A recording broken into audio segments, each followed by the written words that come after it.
Talk about you guys'. Writing these sentences, learning the structure, easy peasy. I could actually get an orangutan and teach it to do it, right? It would take a while, admittedly, but it could learn to put the updike, quadruple verb, injected verb, etc. It's a and he, she, etc. It could do that. What the orangutan can't do, however, is come up with a good story. It's the one feature that I believe will be the last hurdle for young writers to get over. Reason is you don't write many stories, okay? Maybe once a year, twice a year at school. That is nowhere near enough to become brilliant at thinking of great ideas. The reason Harry Potter is popular is because J.K., what's her name? J.K., is it Jennifer Keith or what? What is it, J.K.? It's What? Who? Who? Joanne Rowling. Joanne? And Kathleen's her grandma's name. Joanne Kathleen Rowling. But she doesn't actually have a middle name. So should I be called N.J. Comino from now on, do you think? N.J. Comino. I like Mr. C better. So what's her name? Joanne Rowling. Joanne. What Joanne Rowling, is it Rowling or Rowling? Rowling. Joanne. What Joanne Rowling is good at, she's great at crafting, weaving a great story. Okay? It's not easy to keep a reader entertained for 500 or 600 pages. Book after book after book after book. Who's read the series? Okay. Who would rate it highly, that it was entertaining? Yep. Okay. Most people. So this idea of a short story is so difficult because somehow in only 300, 400, 500 words, we have to bring the reader on a journey that invests them in our character, gets them interested. We want our reader to then support our character. How do we do that? We create a problem. We make it an interesting problem. We make the problem worse to make the reader actually start barracking for the character. Oh, I hope you get through this. I hope Lammy doesn't die. I hope, Lorenzo, you can warn your family and they all escape California and don't get crushed by this earthquake that might be coming. But you know what? That is so much easier said than done. It's not easy to do. And that's why in 30 years, I've never read a student story that I would classify as good. Oh, the writing was good. Don't get me wrong. The technical writing, this bit, that's good. A+, plus. But the story, the ending, the plot, not good at it, okay? I need you to know that when it comes time to create a storyline, please devote a lot of time to thinking of something because your lazy brain will jump in and come up with an immature story that just isn't quality, okay? Your technique will be good, but the story, the teacher will go, good writing, but the story is just typical grade 4 writing, grade 5 writing, grade 6 story, grade 7, whatever it is, okay? It's not that easy. So here's an example of a couple ideas that we grabbed during the week from our topics. Remember last week we said either rewrite Mary or do one of these. Some people have had a go at this. That's fantastic. I'll give you a couple of examples. Number one, the invisible character. Grade 9 students, grade 3 students. They just found it difficult to come up with a good story idea. The best one was this. So your character's invisible, they don't know how long it will last. It was about this guy who's going to get married. So he needs an engagement ring, right? To give to his girlfriend to say, oh, we're engaged, we're going to get married.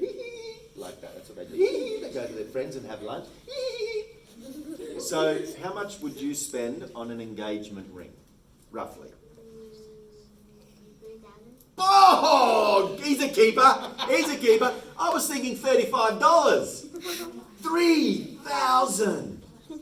Whoa. Panino, come on, mate. Give us some reality here. Bring us back down to earth. Like, at most $100. Ah, you're cheap. Totally. $100. Evan, how much? I don't know. Oh my goodness, boys. 10 years away, probs, for you guys. How much are you going to spend? 1,000 maybe. 1,000, yeah. $1,000 as well. How much? I don't know. Don't know. Matthew, what do you plan on? Probably 6,000, I'd say, yeah, around there. Oh, Man.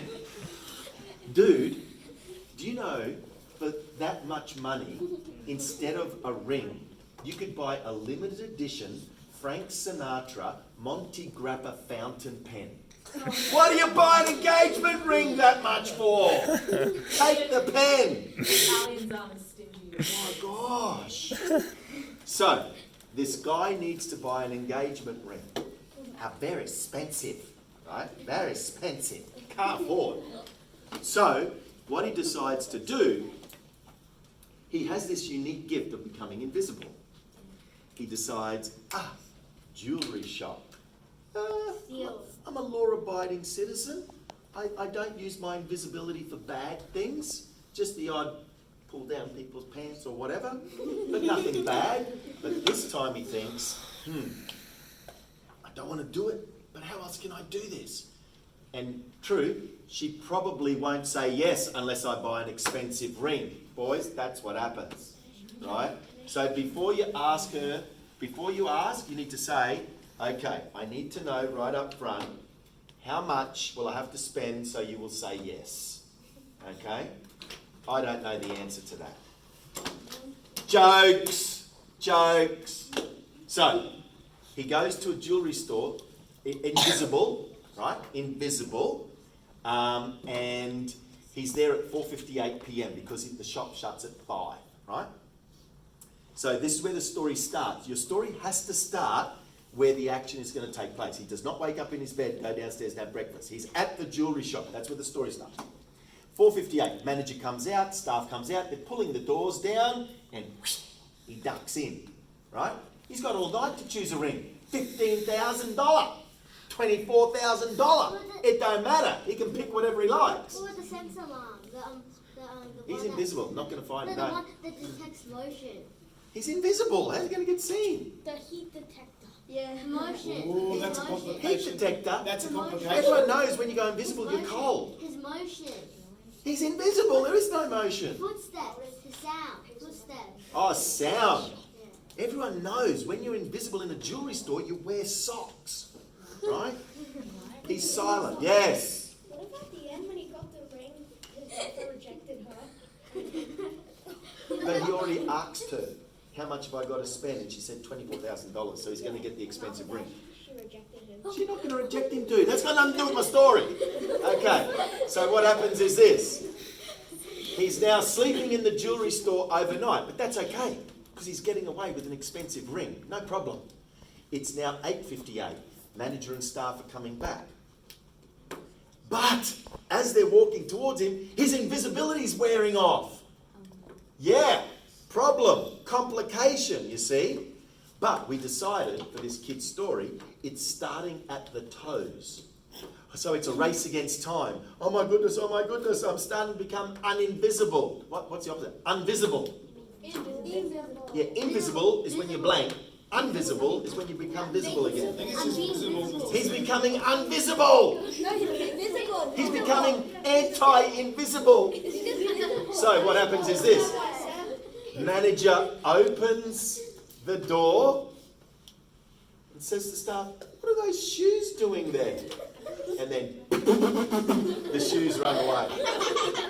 Boom, good story. The second one would be this one. Cell phone is found locked inside a cabinet in a home recently purchased by a couple who just got married. On this phone is a recorded message from their future children. Again, very difficult. Had responses like, what's the message? Love you, mum and dad. Okay, great, but where's the story? That's not interesting. Here was the one we thought of.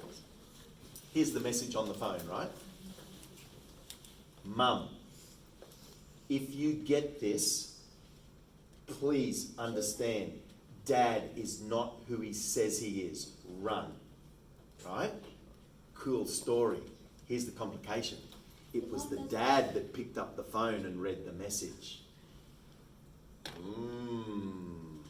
That would make a great story. Okay? Now, just those two ideas, the shoes running out of the jewellery store, the dad actually picking up the phone that had the message meant to be for the mum about the dad being a bad person. Coming up with that isn't easy. But in your own minds, you went, oh, cool, and then, whoa. That's the moment you need to have when you're creating a story, okay? Even with your homework one. And when we finish in 3 or 4 weeks with this one, and you want to write your own, that's the moment you're looking for. You want that, oh, cool. If you're not doing that, then you fall in the basket of stories that are meh. And I've read thousands. Mr. P has read thousands of meh stories, right?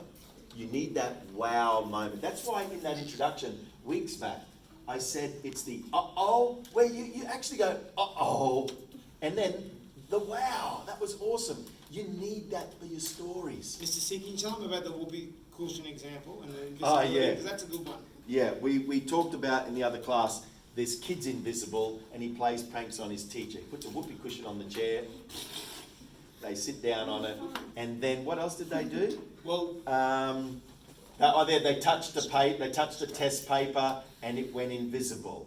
And what else was it? no, I was going to say about the strap. Starting Oh, with the strap. yeah. So, to make this a decent story is basically the flashback is all these things Invisible Boy did, right? To his teacher and maybe other teachers as well. And then eventually, we didn't decide how he got caught. Well, that doesn't matter, but the thing is, it starts with the kid about to get the strap. Yes, And he's these being guys punished. don't know what the strap actually is. Yeah, okay. Okay, guys, you'll be, about 30 years ago, there used to be something in schools called corporal punishment, where teachers and principals could actually hit the children. Does that shock you? Good old days, right? Huh? The good old days. Yes, It's not No. child abuse, it's teaching and learning, right? It's teaching the child. Do not put a fart cushion on the teacher's chair. So different schools had different methods. Very popular in high schools was a cane. Thin piece of bamboo, hard bamboo, flexible. And you'd have to, I'm not joking either, What about a whip? you'd stood there, no whips as far as I'm aware, or chains. Stood there with your hand out and the principal gave you up to 6, no more than 6 whacks. And I believe, I'm not sure, I never got it, but I believe they weren't allowed to raise their arm more than that. Oh, that's interesting. So from here, they were allowed to go to there and 1, 2 on your fingers. It was painful, right? And it would leave marks, red welts, etc. But if it were me, I always dreamed why I became a teacher. I wanted to become a principal with a cane, and this is what I would do. Just an example. Now, Lucas, I know you didn't finish eating your sandwich and you went to play. So I'm going to cane you 6 times. Okay? Deserving. Put your hand out. Okay? Stand about here. Out there. This is what I dreamed of. Right? Do not move that hand. Now imagine I get the cane. Right? This is what I dreamed of. Getting on the desk, taking a big flying leap. 1. Yeah. But by the time I graduated, the cane got banned from schools. What was I supposed to do? You know what I ended up doing? Teaching English, history and maths. Boring. So some schools had the cane, Our school, teachers had, have you seen the metre ruler, the 1 metre wooden ruler? Teachers were allowed to hit you with that. I copped it once. And I wasn't even doing anything wrong, right? It was grade 4. We were doing limericks, funny poems, right? We had to make up a funny poem. And Harry Pitcairn made up a funny poem about me, right? It was offensive. It was offensive about me. But I thought it was hilarious. So I was laughing. And the teacher sent me out of the room. I actually had to face, I had to face the wall. I had to stand there like this. And not move. Literally, this is what teachers made you do back then. And I was giggling because I was thinking about the limerick. It was just funny. So he got the metre ruler, the teacher, Nicholas, stop laughing. And he came up and went, bang, just here. I started to cry. So, I don't know, were there any straps, leather straps in school? Absolutely, I used to copy them. Oh, the leather strap. But in that story, the idea was... Oh, yeah, sorry. It's back to the story, Mr. Smith. Yes, back to the In story. the story, the idea is that you start at the kid about to get the smack on the Yes, fingers. and the flashback is all the pranks he All was the playing dumb when he things. was invisible. And that's the difference between a kid's thinking Yep. and author thinking. Yeah, exactly. So luckily we don't have those days anymore. Okay? Nowadays you have to write out a paragraph on a thinking sheet. Yeah, that's going to work. But yeah, they were the good old days. So back to that. Yes, high schoolers. When you've got an essay to write, a story, give 1 hour, 2 hours thought to the idea. If it's an assignment, if it's an exam, it's a bit tougher. But honestly, we can teach you the technique, the writing technique. It's what we do here. The thinking of a good idea during an exam. We can challenge you, we can make you aware of it, but ultimately you are the one that's going to pick the idea and formulate it into a story. Just know that 99.999% of all students' stories fall in that big basket of meh, and we don't want yours to. We want scribbling ideas to be awesome. How? When you see better, you will do better. When you hear better, you will do better. Okay? Alrighty, we're up to 15 minutes of our skill work. Work hard. Put the thinking into it. You guys are awesome. All right, so for next week,